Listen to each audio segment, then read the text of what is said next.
¿Qué tal amigos? Es un gusto poder compartir un tema en esta semana de oración especial porque es una semana de oración de agradecimiento.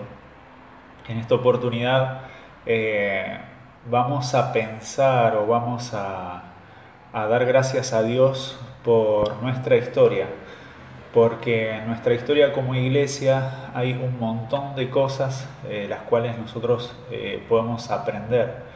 Problemas que tenemos actuales sucedieron en el pasado también, y en el pasado también se muestran las soluciones a esos problemas. Entonces esas soluciones bien podrían aplicarse al día de hoy a nuestra iglesia, y no solo la iglesia como una religión, sino hablando de iglesia como todos los miembros, cada individuo, poder crecer espiritualmente. Esto es algo que me pasó mientras estaba estudiando y sigo estudiando sobre la historia de la iglesia.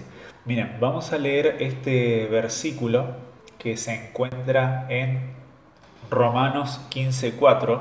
Dice: las cosas que se escribieron antes para nuestra enseñanza se escribieron a fin de que por la paciencia y la consolación de las escrituras tengamos esperanza. Fíjense que las cosas que sucedieron antes sucedieron, en el caso de la Biblia dice que se escribieron para que podamos aprender, y sin duda que de nuestra historia también podamos aprender. Pero como dice Romanos, dice que por medio de las escrituras nosotros tengamos esperanza.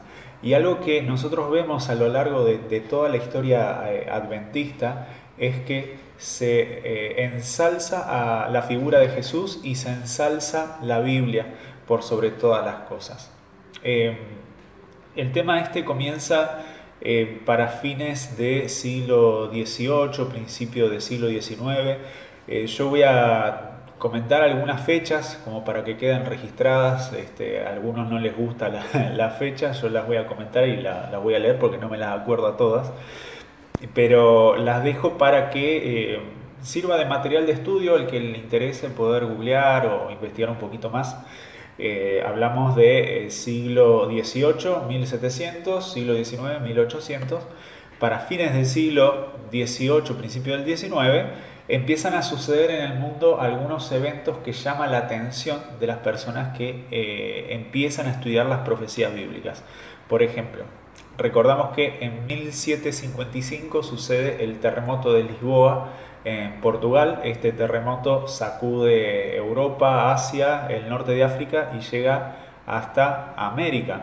Después, otra fecha importante es en 1780, que una extraña oscuridad sucedió a mediodía. En Estados Unidos dice que no se explica, no hubo un eclipse, no se sabe por qué. Esa misma noche sucedió que la luna se vio toda como sangre. Entonces las personas empezaron a relacionar esto con las señales del sexto sello de Apocalipsis 6:12. En 1789 sucede la Revolución Francesa, y en 1798 finalizan los 1200 años proféticos, cuando el Papa es llevado preso, ¿sí? Que esto también aparece en Daniel y Apocalipsis. Entonces, estas personas, estos protestantes que estaban estudiando la Biblia, que estaban estudiando las profecías, les llama la atención, y es como que es la antesala de algo que todavía faltaba suceder. Entre estas personas que estudiaban la Biblia hay un agricultor de Estados Unidos que se llamó Guillermo Miller. Guillermo Miller era deísta, quiere decir que él creía en Dios, pero no creía que realmente Dios estuviera interesado en las personas. Él fue un veterano de guerra, pero a raíz de la guerra él se convierte, ingresa a la iglesia bautista y empieza a estudiar la Biblia, hasta que llega a las profecías de Daniel.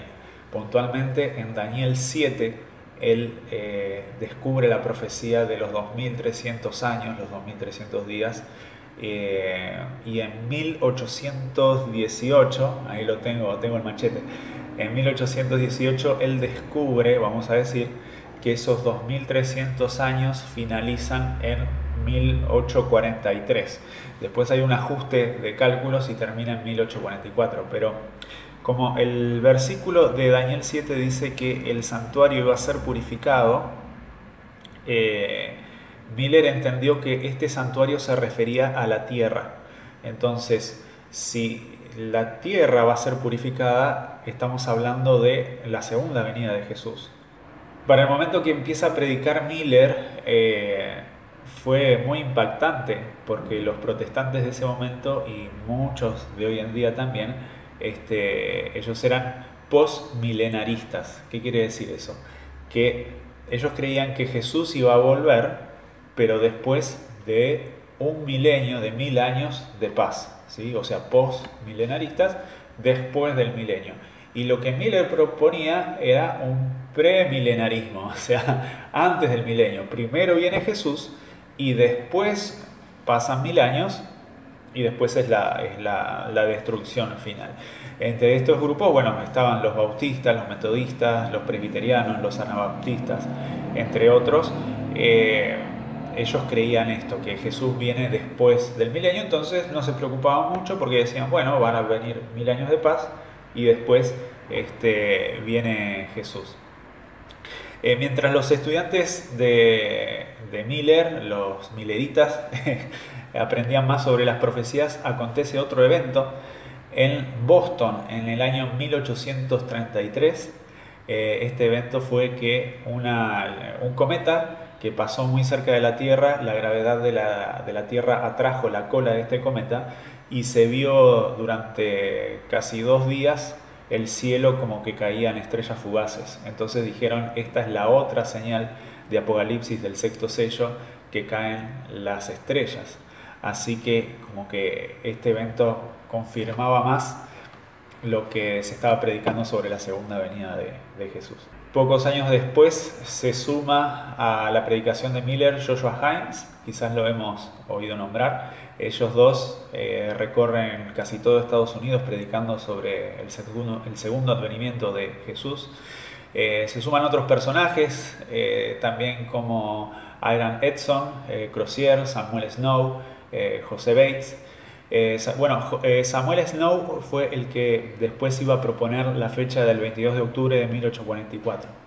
José Bates, curiosamente, él venía predicando sobre la abstinencia. Fíjense qué interesante. Él era un marinero, conocía muy bien las estrellas, los planetas, conocía lo que era estar en alta mar. Este es un dato que vamos a volver después. Pero algo interesante de esta gente es que ellos no querían establecer una nueva iglesia. Porque todas estas religiones, o vamos a decir grupos protestantes que mencionamos recién, los metodistas, bautistas, presbiterianos, anabaptistas, etc., estos mileritas o adventistas, que ya se lo empezaban a llamar, decían, este es un mensaje para todos, no tenemos la necesidad de hacer una nueva denominación, una nueva iglesia. También se oponían por el hecho de que decían, bueno, una institución, la verdad que no estamos seguros de si realmente Dios quiere establecer una nueva institución. Este es un movimiento. Lo que tiene que convertir a las personas es el mensaje y no una denominación particular. En 1840, Miller va a Portland, Maine, y ahí predica en una iglesia donde lo escucha la familia Harmon, ¿sí? Ya vamos sabiendo a dónde vamos. Y la familia Harmon, obviamente, una de las hijas era Helena Harmon, que después iba a ser Elena White. Ella, muy jovencita, escucha la predicación de Miller. Toda la familia cree en la segunda venida de Jesús, pero esto les trajo problemas porque más adelante ellos iban a ser expulsados de la iglesia metodista, ¿sí? Acordémonos que Miller y Himes empiezan a predicar en diferentes denominaciones cristianas. Un dato interesante es que para este momento, cuando Elena escucha a Miller, ella creía en un Dios severo, un Dios que castiga, un Dios que manda a la gente al infierno, y este mensaje de la segunda venida de Jesús le trajo una nueva visión acerca de Dios, y escuchó de Miller y de sus seguidores también un nuevo carácter de Dios, que para ella era totalmente nuevo, y ahora empieza a enamorarse de Dios, vamos a decirlo así. Ese mismo año, en el 40, José Bates invierte un poco de dinero y empiezan a publicar unos folletos que se llamaron Señales de los Tiempos. En el 43 expulsan a la familia de Elena de la iglesia metodista. Y acá hay algo interesante, porque en ese año, en 1843, se convierte al milerismo, vamos a decir, o al adventismo. Para este momento los adventistas no eran una organización, para este momento eran un movimiento. En el 43 aparece George Storrs, que él empieza a predicar sobre la inmortalidad condicional. ¿Qué es esto? Bueno, hoy decimos que no hay inmortalidad del alma. Dentro de la iglesia creemos que los muertos, la persona cuando muere entra al descanso hasta que es resucitada. Quien introduce esta doctrina en el movimiento adventista es George Storrs.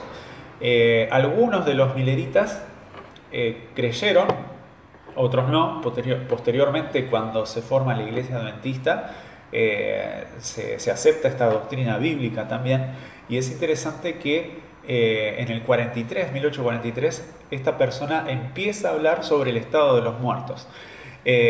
Otra doctrina que nos caracteriza también, que es el sábado, es introducida. Mira, Storrs era metodista, y ahora aparece una señora que se llamaba Raquel Preston, que era bautista del séptimo día, y ella empieza a predicar entre los adventistas que el sábado es el séptimo día y debería guardarse. Y muchos de los adventistas o mileritas empiezan a guardar el sábado. O sea que estas doctrinas que son tan características de nuestra iglesia hoy en día, se introdujeron por personas que eran de otras denominaciones, obviamente, pero que venían con un fundamento bíblico. Acá no hubo nada místico, vamos a decir. Estas creencias surgieron como consecuencia del estudio bíblico. ¿Qué pasó? En 1844 vino el gran chasco, muchas personas vendieron sus propiedades, algunas se quedaron sin nada, pobres, invirtieron todo su dinero en predicar sobre la venida de Jesús, y bueno, esto no sucedió. De este gran grupo de adventistas que existían para el 22 de octubre de 1844, hay algunos que deciden abandonar sus creencias, otros que siguieron poniendo fechas, y otro grupo que empezaron a estudiar la Biblia para ver qué sucedía. Pero de todas maneras, el 23 de octubre, un día después del gran chasco, aparecen estos personajes, Edson y Crozier, que dijeron: vamos a visitar a nuestros hermanos para alentarlos. Y mientras cruzaban un campo de maíz, Edson tiene una visión, y en esa visión ve el santuario que fue una copia en el santuario celestial, de la cual Moisés hizo una copia en el desierto, y empezaron a estudiar los versículos de Hebreos también, que se hablaba sobre Jesús, que pasa del lugar, que pasa al santuario, que trabaja en el santuario, Jesús como sumo sacerdote, y que pasaría al lugar santísimo. La purificación del santuario después de los 2300 años, entonces no era la purificación de la tierra con fuego, sino que era la purificación del santuario celestial, cuando el sumo sacerdote pasaba al lugar santísimo. Y esto trae una nueva visión, vamos a decir, o un conocimiento nuevo, no porque fuera una nueva doctrina, sino porque estaba y no la conocían, acerca de la obra de salvación, del plan de salvación. Así que trajo mucho gozo. Explicaron el gran chasco, dijeron fue un malentendido nuestro, así como los discípulos pensaron que Jesús iba a venir para reinar y terminó muriendo. Nosotros malinterpretamos la profecía, reconocieron el error, Pero encontraron este versículo que está en Apocalipsis 10, el versículo 10 y 11, que dice, tomé el librito de la mano del ángel y lo devoré, y fue en mi boca dulce como la miel, y cuando lo comí me amargó las entrañas.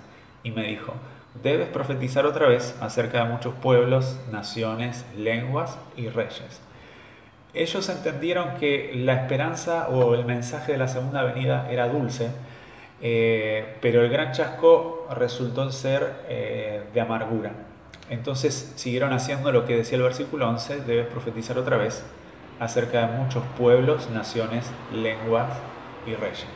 O sea que para este momento tenemos la doctrina del estado de los muertos, tenemos la doctrina del sábado, tenemos la doctrina del santuario, y recién en diciembre de 1844 Elena de White tiene su primera visión, que les recomiendo que busquen el libro Primeros Escritos, donde ella relata toda su historia sobre su familia en la iglesia metodista, cómo son expulsados, cómo les afecta el mensaje de Miller a su familia, y relata la primera visión que ve al movimiento adventista caminando en un sendero angosto hacia la Canaán celestial. Y lamentablemente algunas personas de las que estaban ahí dicen, la verdad que la ciudad está muy lejos, y terminan apartándose de la fe. Dentro del grupo de los que creen que la fecha estaba bien, pero el evento estaba mal, se encontraba José Bates. Él se vuelve en un predicador ferviente del séptimo día, empieza a predicar del sábado, y invierte dinero en la predicación de la segunda venida de Jesús después de 1844, y acerca del santuario y acerca de otras cuestiones proféticas. Esto y el hecho de que él haya vendido sus propiedades también lo lleva a la quiebra. Él y su esposa se vuelven muy pobres. Hay una anécdota, hay una historia de él que los últimos centavos que tenía lo usó para comprar una bolsita chiquita de harina, se la llevó a su esposa, hicieron un pan y ese era todo el dinero que tenía y era toda la comida que tenía. Y al día siguiente él va al correo y le pregunta al hombre de la oficina postal ahí del correo, le dice si había algo para él, y le dice, sí, llegó un sobre para usted, son 5 centavos, y le dice, bueno, no puedo recibir el sobre porque no se lo puedo pagar. No, por favor, después me lo alcanza, le dice. Y resulta que abre el sobre y había dinero, alguien le había mandado dinero para él, y no recuerdo quién fue la persona que se lo mandó, pero obviamente Dios había hecho provisión. Él había invertido su dinero para predicar la palabra de Dios y Dios se encargó de suplir sus necesidades. Historias como esta hay muchísimas.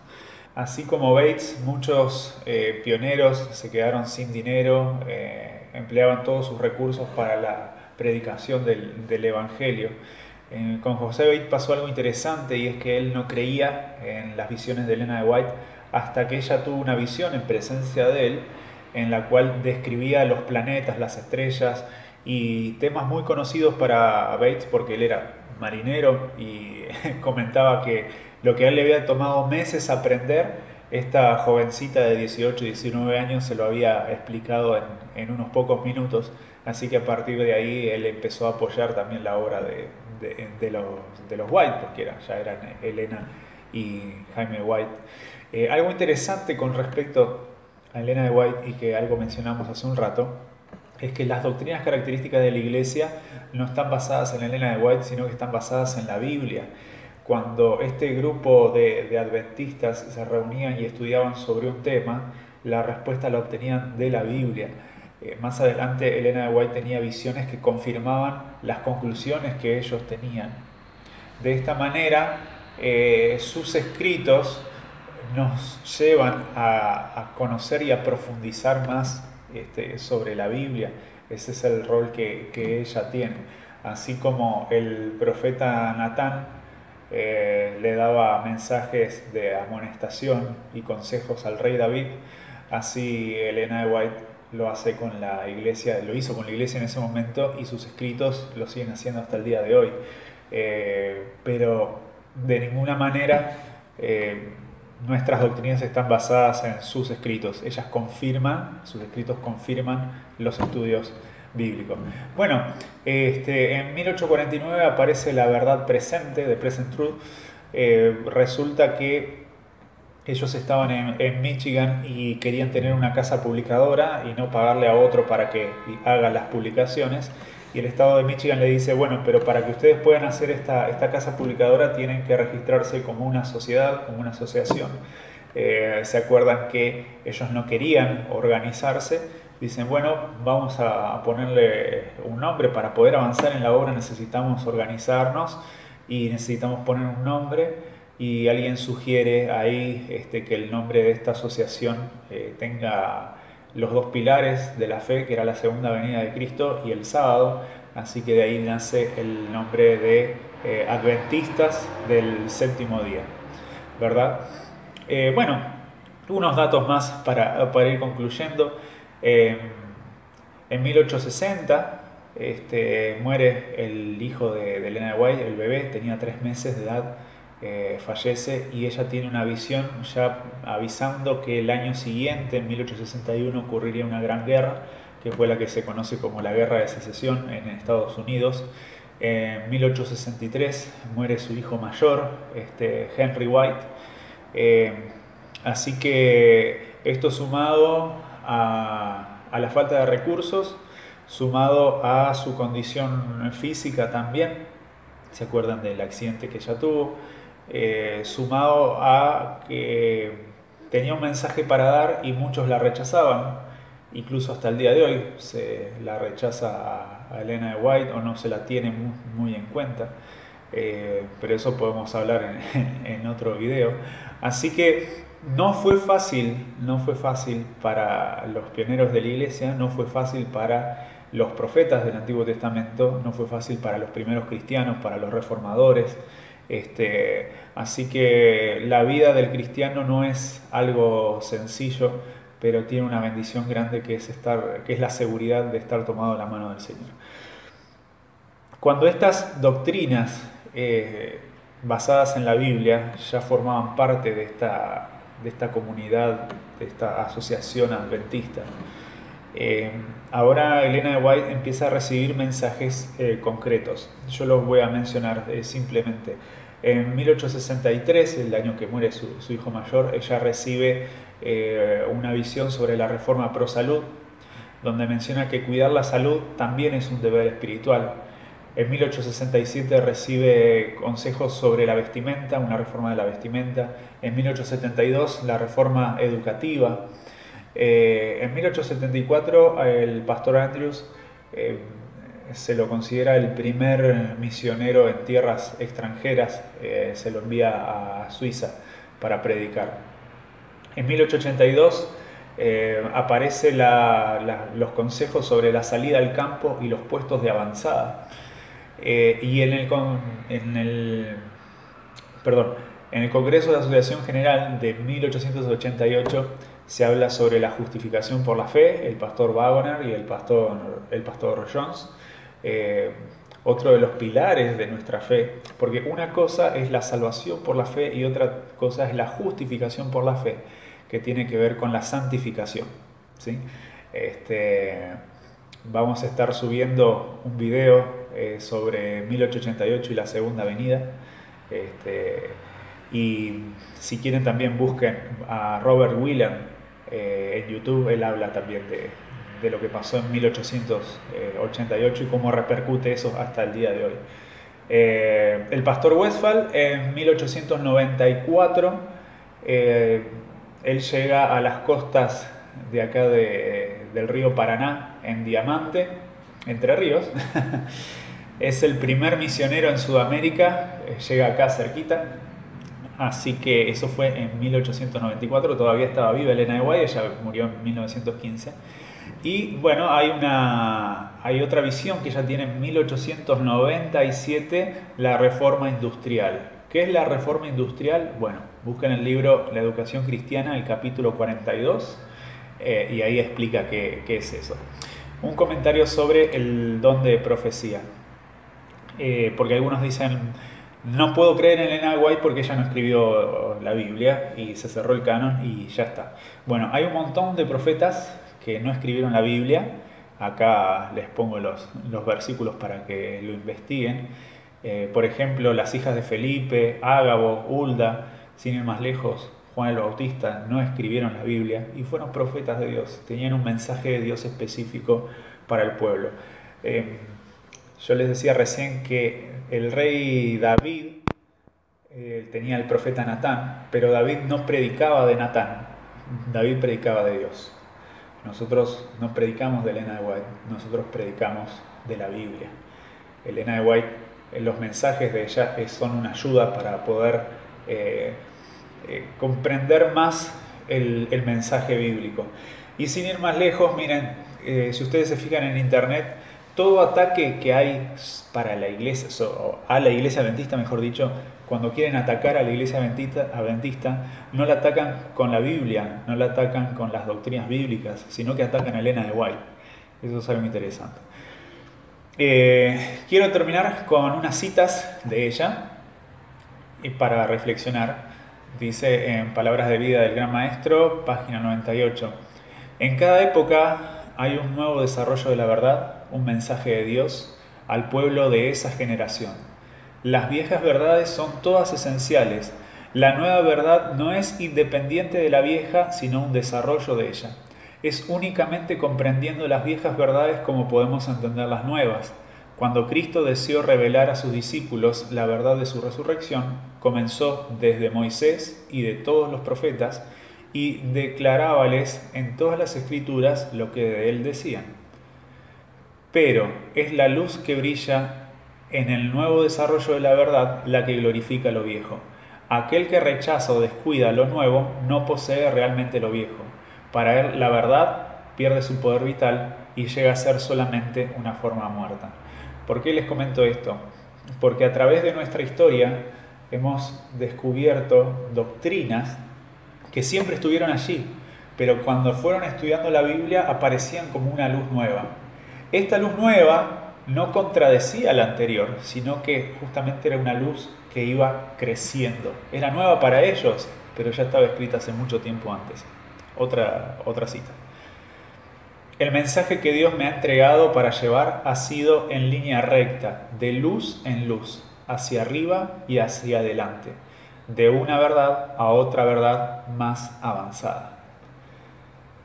Lo que ella decía no eran verdades nuevas, como dijimos recién, ni verdades que contradecían a las otras y las anulaban. Pero esto también es un concepto bíblico, miren. En 1 Corintios 14, versículo 32 y 33, dice: y los espíritus de los profetas están sujetos a los profetas, pues Dios no es Dios de confusión, sino de paz. Es decir, lo que escribieron los profetas están en armonía con los otros profetas que escribieron antes de ellos. Y para terminar les dejo esta última cita. Cuando comemos la carne de Cristo y bebemos su sangre, el elemento de vida eterna se encontrará en el ministerio. No habrá acopio de ideas añejas y siempre repetidas. El sermonear insípido y sin interés terminará. Se presentarán las viejas verdades, pero se verán con una nueva luz. Habrá una nueva percepción de la verdad, una claridad y un poder que todos discernirán. Aquellos que tengan el privilegio de sentarse a los pies de tales maestros, si son susceptibles a la influencia del Espíritu Santo, sentirán el poder vivificador de nueva vida. El fuego del amor divino se encenderá en ellos. Sus facultades perceptivas serán avivadas para discernir la hermosura y la majestad de la verdad. Mis amigos, hoy agradecemos por nuestra historia y los invito también a que puedan leer y estudiar sobre nuestra historia. Hay tantas cosas que aprender todavía y realmente deseo que el espíritu que los pioneros tenían de escudriñar la palabra de Dios, de cuando llegaban a un punto muerto se separaban y estudiaban cada uno por su cuenta, y si bien había discusiones, pero después volvía un espíritu de unidad y de amistad, que eso pueda pasar en nosotros hoy en día, que podamos recibir la lluvia del Espíritu Santo. Vamos a orar. Señor, gracias por nuestra historia, gracias por mostrarnos el espíritu con el cual debemos estudiar tu palabra. Gracias porque también has dejado consejos inspirados que nos ayudan a comprender tu carácter, tu amor y lo que va a pasar en el futuro. Gracias porque este movimiento no nace de hombres, sino que nace como resultado de un deseo ferviente de conocer las profecías y de conocer tu voluntad, Señor. Por favor, que la Biblia pueda ser lo más importante en nuestra vida, que Jesús pueda ser el mensaje en nuestras palabras al hablar y también nuestra vida sea un reflejo de su carácter. Te lo pedimos y agradecemos en su nombre. Amén.